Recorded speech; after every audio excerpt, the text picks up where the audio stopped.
Assalamualaikum warahmatullahi wabarakatuh. Perkenalkan, nama saya Septiana Amanda Faradila dengan NIM A1E122106. Di sini saya akan membuat tugas video menganalisis program BK dengan mata kuliah manajemen konseling di sekolah dengan dosen pengampu Bapak Afan Yusra MPD. Nah, di sini saya akan membuat video tugas analisis program BK. Di program BK ini ada 4 program, yaitu ada layanan dasar, layanan permintaan dan perencanaan individual, layanan responsif, dan dukungan sistem. Nah, di sini yang pertama saya akan menjelaskan terlebih dahulu, yaitu layanan dasar. Di sini ada kekuatan dari layanan dasar tersebut atau kelebihannya. Yang pertama itu bimbingan klasikal bisa dilaksanakan untuk mengefisienkan waktu pelaksanaannya. Juga konselor dapat menyampaikan layanan kepada beberapa siswa atau kelas dalam satu kali pertemuan, dan juga bimbingan kelompok dapat dilaksanakan untuk menyelesaikan permasalahan yang sifatnya homogen. Interaksi siswa akan lebih terbuka karena memiliki karakteristik masalah yang serupa. Dan yang terakhir ada telah diimplementasikannya materi pengembangan diri di SMP dan di SMA sehingga siswa bisa lebih kondusif dalam mengikutinya. Dan di layanan dasar ini ada kelemahannya, yaitu pelaksanaannya bimbingan klasikal dengan jumlah siswa yang terlalu banyak itu berkesan kurang efektif karena konselor tidak akan bisa menyelami karakteristik siswa dalam kondisi tersebut.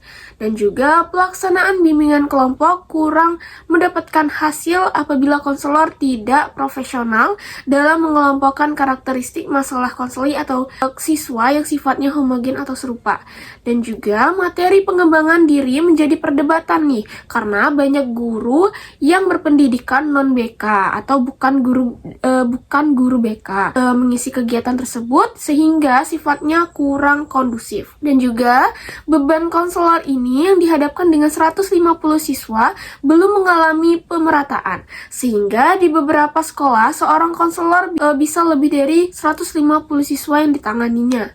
Dan di layanan dasar ini ada peluang nih. Nah, apabila pelaksanaan bimbingan bersifat klasikal dengan jumlah siswa yang cukup banyak, maka peluang siswa untuk meresapi apa yang disampaikan oleh konselor tidak akan dapat diterima oleh semua siswa. Pelaksanaan bimbingan kelompok di sekolah peluangnya masih sangat minim karena jam untuk bimbingan dan konseling masih minim, apalagi di sekolah yang belum ada guru BK-nya, sehingga peluang siswa untuk mendapatkan bimbingan kelompok yang kurang efektif. Di beberapa sekolah, materi pengembangan diri masih dipegang oleh guru non-BK, sehingga peluang konselor diambil alih oleh guru lainnya yang sudah tentunya penyampaian layanannya tidak akan kondusif karena tidak pada bidangnya. Dan di layanan dasar ini ada ancaman. Bimbingan klasikal akan merugikan siswa yang tidak fokus terhadap layanan yang diberikan oleh konselor. Siswa tidak akan mendapatkan bimbingan dan konseling yang optimal di sekolah karena jam untuk BK relatif kurang, sehingga tidak akan bisa mencapai perkembangan siswa yang optimal. Apabila layanan bimbingan dan konseling ditempati oleh guru mata pelajaran, maka apa yang disampaikan kepada siswa tidak akan dapat berjalan secara kondusif karena tidak sesuai dengan bidang dan kemampuannya untuk menyelenggarakan layanan bimbingan dan konseling. Nah, yang kedua ada layanan responsif nih. Di layanan responsif juga memiliki kekuatan, dan layanan konsultasi yang merupakan salah satu bentuk layanan baru dalam bimbingan dan konseling, merupakan suatu layanan wahana bagi siswa maupun orang tua siswa untuk menyampaikan aspirasi atau keluhan yang bersifat konsultasi. Nah, konseling individual merupakan suatu cara yang dilakukan oleh konselor untuk menyelesaikan permasalahan seseorang individu atau masalah siswa tersebut melalui tatap muka secara langsung yang sifatnya sangat efektif untuk menciptakan suatu keterbukaan permasalahan si konseli atau si siswa tersebut. Dan bimbingan dan konseling sudah memberdayakan layanan referral atau alih tangan kasus nih. Apabila permasalahan konseli di luar ranah kerja konselor, sehingga konseli bisa direfalkan kepada pihak yang tepat untuk memberikan penanganan, misalnya sakit medis atau gangguan jiwa yang berat. Itu bisa dialih tangankan oleh psikiater atau ke psikolog. Dan dengan diterapkan bimbingan dan konseling ini dan teman sebaya, maka pekerjaan konselor akan menjadi lebih efisien karena bisa diteruskan oleh siswa yang berkompeten untuk menyampaikan bimbingan dan konseling yang didapatkan sebelumnya. Dan di layanan responsif ini ada kelemahannya nih. Dalam pelaksanaan layanan responsif biasanya terbentur dengan jadwal umum yang berlaku di masing-masing sekolah tersebut, sehingga waktu untuk layanan bimbingan dan konseling tidak bisa mendapatkan waktu yang signifikan.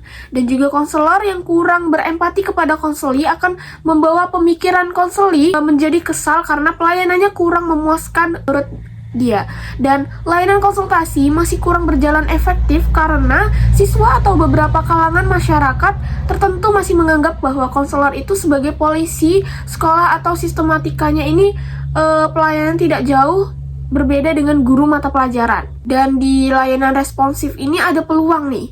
Nah, siswa atau konseli ini hendaknya diberikan lebih banyak peluang untuk mengungkapkan permasalahannya kepada konseli dan diperhatikan sesuai kebutuhannya. Layanan konsultasi dan konseling individual akan bisa berjalan dengan efektif apabila konselor bisa memanajemenkan permasalahan konseli secara akurat walaupun waktu yang disediakan di sekolah relatif kurang signifikan.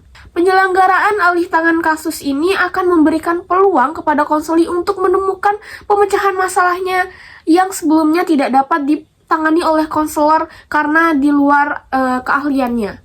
Dan di layanan responsif ini ada ancaman nih.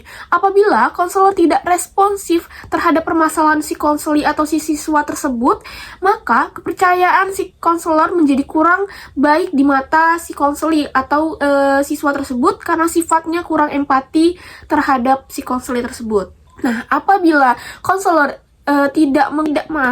apabila konselor tidak menggunakan strategi yang benar dalam pemberian layanan, maka konseli akan menganggap bahwa guru BK itu memang polisi sekolah yang hanya mencari-cari kesalahan si siswa, misalnya ikut berpartisipasi dalam melakukan inspeksi mendadak, sidak yang sebenarnya tugas tersebut dilakukan oleh staf lainnya. Apabila konselor mengalami kesalahan dalam mengetahui karakteristik permasalahan konseli yang akan direfalkan, maka masalah konseli pun tidak akan dapat terselesaikan dengan baik. Nah, yang ketiga, program ketiga ada perencanaan individual, di mana perencanaan individual juga ada kekuatan, kelemahan, dan juga sebagainya. Dan kekuatan dalam perencanaan individual ini ada pada dasarnya konselor atau guru bimbingan konseling sudah diberbekalkan kompetensi masing-masing. Dan beberapa konselor sudah berupaya meningkatkan kemampuan atau kualitas pribadi konselor dengan mengikuti pendidikan profesi konselor atau mengikuti jenjang pendidikan yang tinggi, sifatnya itu masih linear. Dan juga konselor sudah bisa menyusun instrumen tes maupun non-tes dan bisa menggunakan dalam mengukur potensi siswa tersebut. Dan di perencanaan individual ini ada kelemahan. Walaupun konselor sudah berbekalkan kemampuan di bidangnya, tetapi yang menjadi kendala adalah bagaimana konselor memberikan layanan kepada konseli yang sifatnya itu profesional dan berbeda dari guru mata pelajaran. Tempat melanjutkan pendidikan profesi konselor ini atau jenjang magister maupun doktor yang ada di Indonesia masih minim, sehingga bagi calon konselor yang letaknya cukup jauh tidak bisa mengikuti pendidikan secara optimal dan bahkan enggan untuk mengikutinya. Terkadang dalam pelaksanaan tes atau pengukuran potensi siswa ini berkesan kurang efektif apabila beberapa siswa sudah tahu model tes yang akan didapatkannya. Dan di perencanaan individual ini ada peluang para calon konselor sudah diberikan peluang untuk meningkatkan keahliannya dengan mengikuti pendidikan lanjutan seperti pendidikan profesi konselor, jenjang magister, dan juga jenjang doktor, bimbingan dan konseling. Kreativitas konselor sangat diperlukan dalam penguasaan teknologi yang mendukung pelaksanaan layanan BK, misalnya mengadakan pelatihan komputer dan internet, sehingga konselor akan memiliki peluang untuk menjamah perkembangan teknologi sebagai daya dorong pelaksanaan konseling yang lebih profesional. Dan di perencanaan individual ini ada ancamannya, yaitu apabila konselor tidak menguasai kompetensi yang sudah ditentukan, maka kepercayaan di mata konseling ini akan menjadi kurang karena kemungkinan layanan yang diberikan ini tidak profesional. Apabila konselor melakukan layanan yang seadanya tanpa persiapan yang matang, maka ranah pelayanan tidak ada bedanya dengan guru mata pelajaran biasa, sehingga kondisi seperti inilah yang dapat menimbulkan persepsi yang kurang baik di kalangan siswa tersebut. Dan yang program keempat yaitu ada dukungan sistem, dan di dukungan sistem ini juga ada kelemahan, kelebihan, dan sebagainya. Di dukungan sistem ini kekuatannya itu kepada sekolah pada dasarnya sudah mendukung pelaksanaan bimbingan konseling di sekolah yang menjadi pendukung utama dalam suatu lembaga sekolah. Pihak bimbingan dan konseling sudah mendirikan APKIN sebagai wadah kekuatan dan wahana aspirasi bimbingan dan konseling. Dan di dukungan sistem ini ada kelemahannya, pada beberapa sekolah yang masih belum ada guru BK akan mengalami kesulitan dalam memanajemen proses bimbingan dan konseling, sehingga apa yang menjadi tujuan BK tidak akan tercapai dengan baik. Dan juga keanggotaan APKIN ini terlihat heterogen, yaitu beberapa guru non-BK memaksakan diri untuk masuk ke APKIN sehingga terkesan kurang profesional. Dan di dukungan sistem ini ada peluang. Nah, peluang keberhasilan layanan bimbingan dan konseling ini akan sangat tergantung dan dari kerjasama antara personil sekolah, orang tua, dan juga pihak yang terkait. Dan konselor pada dasarnya berpeluang besar untuk menyelesaikan permasalahan siswa secara profesional apabila segala pihak yang terkait dilibatkan dengan baik. Dan juga di dukungan sistem ini ada ancamannya apabila personil lain di luar BK atau kepala sekolah, wali kelas, guru-guru mata pelajaran, orang tua, dan yang terkait itu tidak mendukung adanya program BK tersebut, maka program yang dijalankan tidak akan mencapai hasil yang optimal. Dan apabila beberapa konselor tidak terlibat dalam APKIN, maka tidaknya akan ketinggalan berbagai informasi baru yang ada di bimbingan dan konseling atau BK tersebut. Baik, itulah hasil analisis SWOT dari saya. Saya mohon maaf apabila ada kesalahan kata dari saya. Saya akhiri, wassalamualaikum warahmatullahi wabarakatuh.